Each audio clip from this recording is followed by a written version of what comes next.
You're probably wondering, why, Dr. Art, are you dressed like that? Well, it's been nice around my hometown, so I've been out enjoying the road on my big hog, and that's been how I've been spending my time lately. Haven't been on YouTube, been out riding the hog. Not only am I a great artistic mind, but I like the wind in my hair and the motor between my thighs and running the road. Maybe that's too much information, but okay, well, on with the show. I had a comment from a viewer, someone stopping by. His name was etourist2.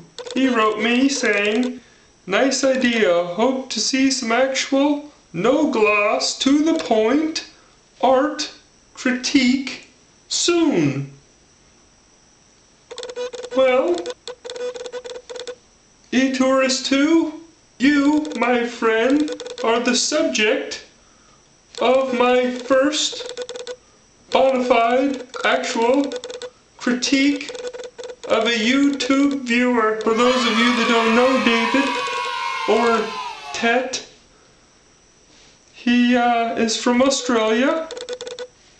Never been to Australia.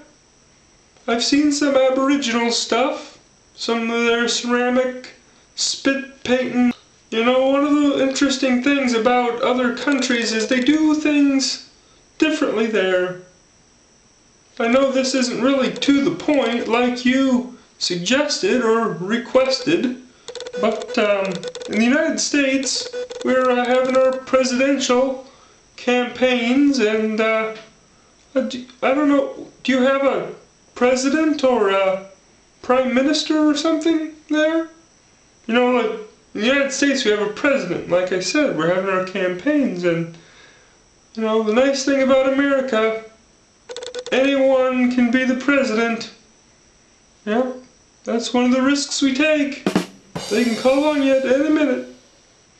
George W., you're really gonna be the president. Get to work. Yeah, that's kind of how it goes.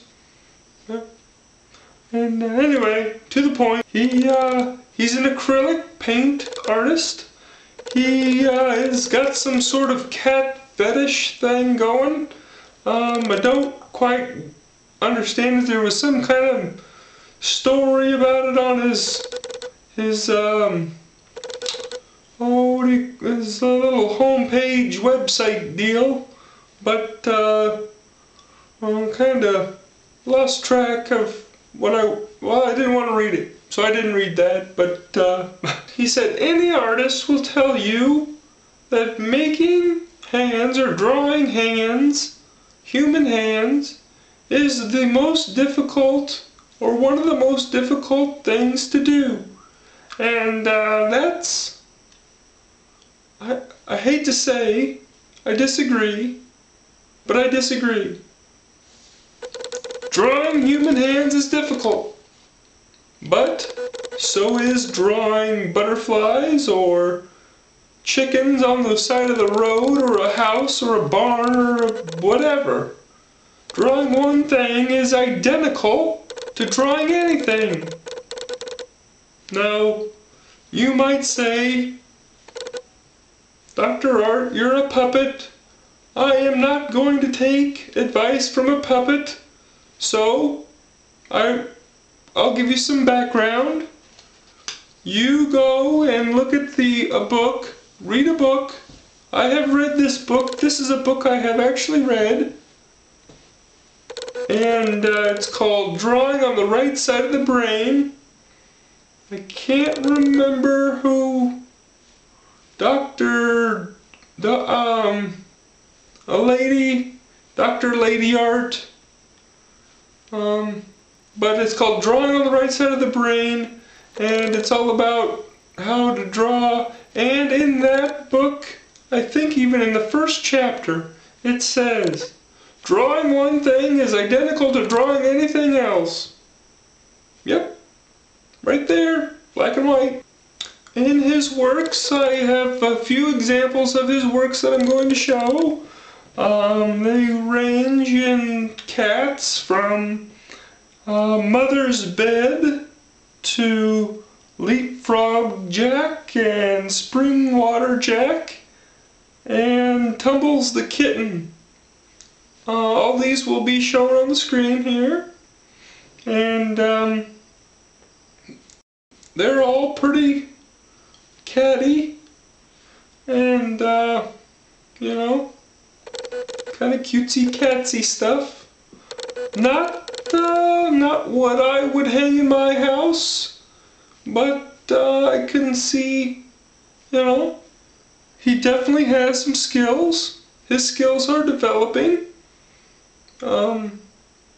You know, he's got, I'll tell you, I will tell you this, graphic design stuff, unbelievable. He does some great graphic design stuff, and he has one heck of a website, an unbelievable website, so obviously he can do that. And you know I've got a lot of graphic design friends. It's a hard business. Usually people that have graphic design degrees, the only question they're asking is, you want fries with that? You know, it's tough racket. Yeah, it's not easy. And he's making it, so that says something. One thing that I really appreciate about his work is his use of a sketchbook and sketches within the product that he's making.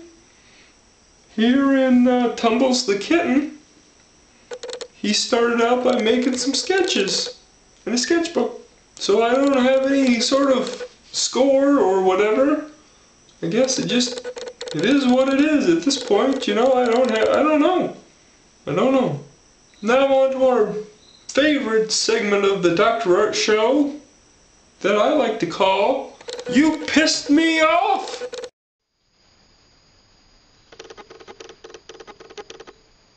Hey Doc Art, wait before you delete this. You told me we sucked, and I told you I would leave that comment up, and such. I really did appreciate the time you gave to watch our vid and to give your feedback. Knowing that you think it was horrible has motivated me to become a better musician rather than blaming others for my mistakes. I watched your vid, Dr. Art Episode 2, and liked it, even the parts that made fun of us. It was pretty funny and surprisingly tamed. Thank you for that. Once again, I'm very sorry for that and hope that you can bear to listen to one of my songs in the future. Don't worry, I'll wait till I have a really good one and I'll send it. Take care, Dr. Art. Ray, RedCouchMusic. Well, you know, I appreciate that. I appreciate the note. I appreciate you watching the Dr. Art Show.